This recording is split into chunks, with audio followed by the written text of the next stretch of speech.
नमस्कार, आप देख रहे हैं पब्लिक भारत बहुउद्देश्य सर्वा।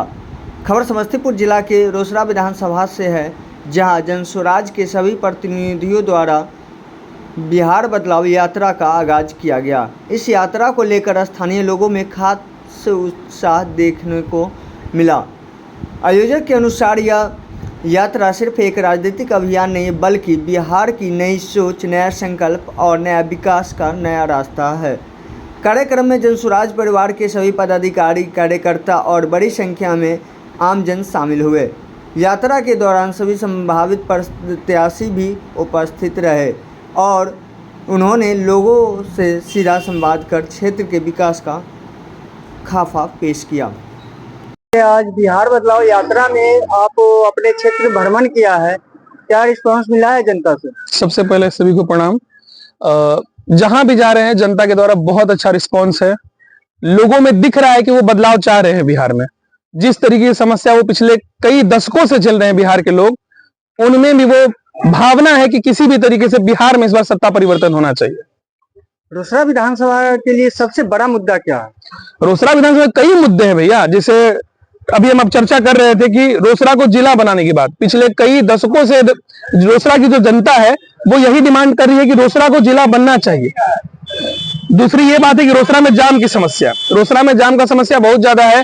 एक बार अगर रोसड़ा में गुमटी गिरता है तो आप निश्चिंत हो जाइए कि आप रोसड़ा में आधा घंटा 1 घंटा जाम में पड़े रहिएगा। तो बाईपास रोसड़ा में देना बहुत जरूरी है।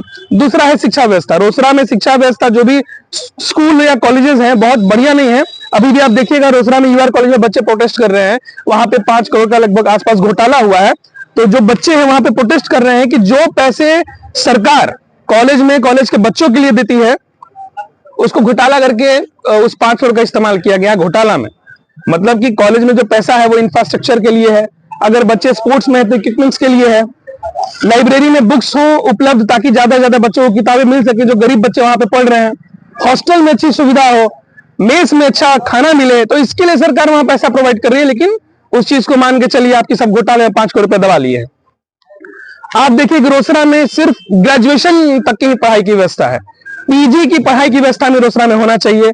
आप स्वास्थ्य व्यवस्था में भी आते हैं तो हॉस्पिटल बहुत बढ़िया, वहां पे आप जाइएगा तो इलाज आपको नहीं दिया जाएगा। आप जाइएगा तो भैया वो कहेगा कि हम आपको रेफर कर दे रहे हैं जिला जाइएगा रेफर कर देगा पटना में। तो ना स्वास्थ्य में व्यवस्था अच्छा है, ना पढ़ाई की व्यवस्था अच्छा है, ना ही जाम का कोई जो समस्या है उसका निदान निकल पा रहा है, ना जिला बनाया गया। उसके बाद बीच में हम लोग प्रोटेस्ट भी किए थे ट्रेन रुकवाने का। मान के चलिए कि बगल में हसनपुर है, हसनपुर में ट्रेन रुक रही है लेकिन रोसड़ा में नहीं रुक रही है। रोसड़ा का रेवेन्यू ज्यादा जनरेट किया जा रहा है रेलवे के द्वारा। जो रोसड़ा के लोग हैं वो ज्यादा रेवेन्यू दे रहे हैं रेलवेज को यहाँ से, लेकिन ट्रेन सब रुक रही है हसनपुर में। तो एक ट्रेन यहाँ अमृत भारत रुकी है। हम लोग कोशिश कर रहे हैं कि वंदे भारत हो या फिर जो बाकी ट्रेन है एक्सप्रेस सुपरफास्ट जो भी है जो रोसड़ा से गुजर रही है वो भी रोसड़ा में रुके। ये हम लोग का मेन मुद्दा है रोसड़ा का। आपके रोसड़ा विधानसभा में कुछ गांव, कुछ टोला ऐसा है जहां प्रवेश करने के बाद ऐसा प्रतीत होता है जैसे कि 10-15 साल हम पीछे आ गए हैं, ऐसा क्यों? मान के चलिए कि यहाँ के जो भी वर्तमान में सरकार है कहीं ना कहीं उनका गलती है। अगर आपको लोग वोट दे रहे हैं ये सोचकर कि ये जो हमारा समस्या है जो भी एकदम जमीनी लेवल से उसको खत्म करेंगे, जो अभी की सरकार है वो हमारे समस्या को समझेंगे कि भैया हम किस तरीके से जर्जर में अपनी जिंदगी को गुजार रहे हैं। आप जाइएगा तो ज्यादातर जगह में देखिएगा रोड नहीं है, कहीं कहीं गांव टोला ऐसा है जहां पे स्कूल नहीं है, आंगनबाड़ी केंद्र तक नहीं है। हम लोग बहुत जगह ऐसा घूमे हैं जहां पे आंगनबाड़ी केंद्र हम लोग को नहीं मिला, स्कूल नहीं मिला। तो यहाँ तो सरासर सरकार की पूरी दिख रही है कि हर जगह सिस्टम एकदम फेलियर दिख रहा है। यहाँ की जनता कहती है कि नल जल हो या फिर इंदिरा आवास हो या फिर जो सरकार के द्वारा जो शौचालय योजना चलाया जा रहा है उसमें भी भ्रष्टाचार होता है। 2000-20,000 इस प्रकार से घूस मांगा जाता है। इस पे आप क्या कहेंगे? मान के चलिए बिचौलियों से सावधान रहना है। बिचौलिए जो भी है, अगर पंचायत के लोग हैं या फिर कहीं के लोग हैं, वो उनको बिचौलियों से बच के रहना है।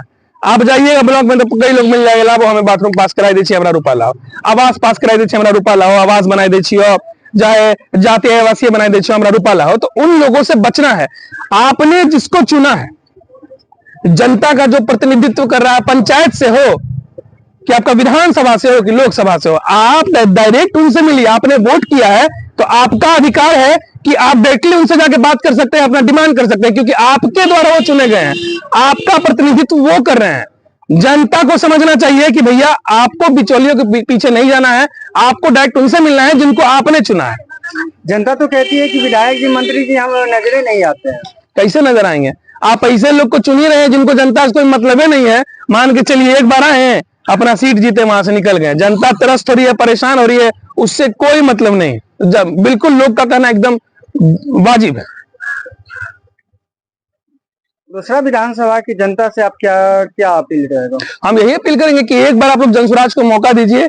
आप लोग पिछले 35 सालों से, 20 साल से आप देख रहे हैं कि लगातार एनडीए के साथ अपना नीतीश कुमार कभी इधर जाके कभी उधर जाके अपना कुर्सी पे बैठे हुए, उससे पहले आरजेडी की सरकार थी। अगर बहुत बढ़िया वो लोग काम कर रहे होते तो इस तरीके का जो अभी माहौल बना हुआ है बिहार में, मान के चलिए ना, गरीबों को वैसा बढ़िया रोजगार मिल रहा है बिहार में, सब पलायन करके बाहर जा रहे हैं कमाने खाने, बेचारे दिल्ली मुंबई गुजरात जा रहे हैं। तो जिस तरीके से सरकार अभी एनडीए की वहां भी है, तो वहां कैसे फैक्ट्री बन रहा है, वहां कैसे हर विधि व्यवस्था है कि वहां के लोग एकदम अपना सब फैक्ट्री खोले हुए हैं, अपना रोजगार का व्यवस्था क्यों, और यहाँ के लोग जा रहे हैं वहां कमाने खाने। तो बिहार में भी हो सकता है, और बिहार में कोई दिक्कत थोड़ी ना। बिहार में करते तो बिहार के लोग बाहर नहीं जाते, यही कमाते खाते, यही रहते बढ़िया से। तो सरकार सिस्टम एकदम फेल्युअर है बिहार में अभी। आपका परिचय? रोहित कुमार नाम है, वर्तमान में भोजा शाहपुर पंचायत के मुखिया है।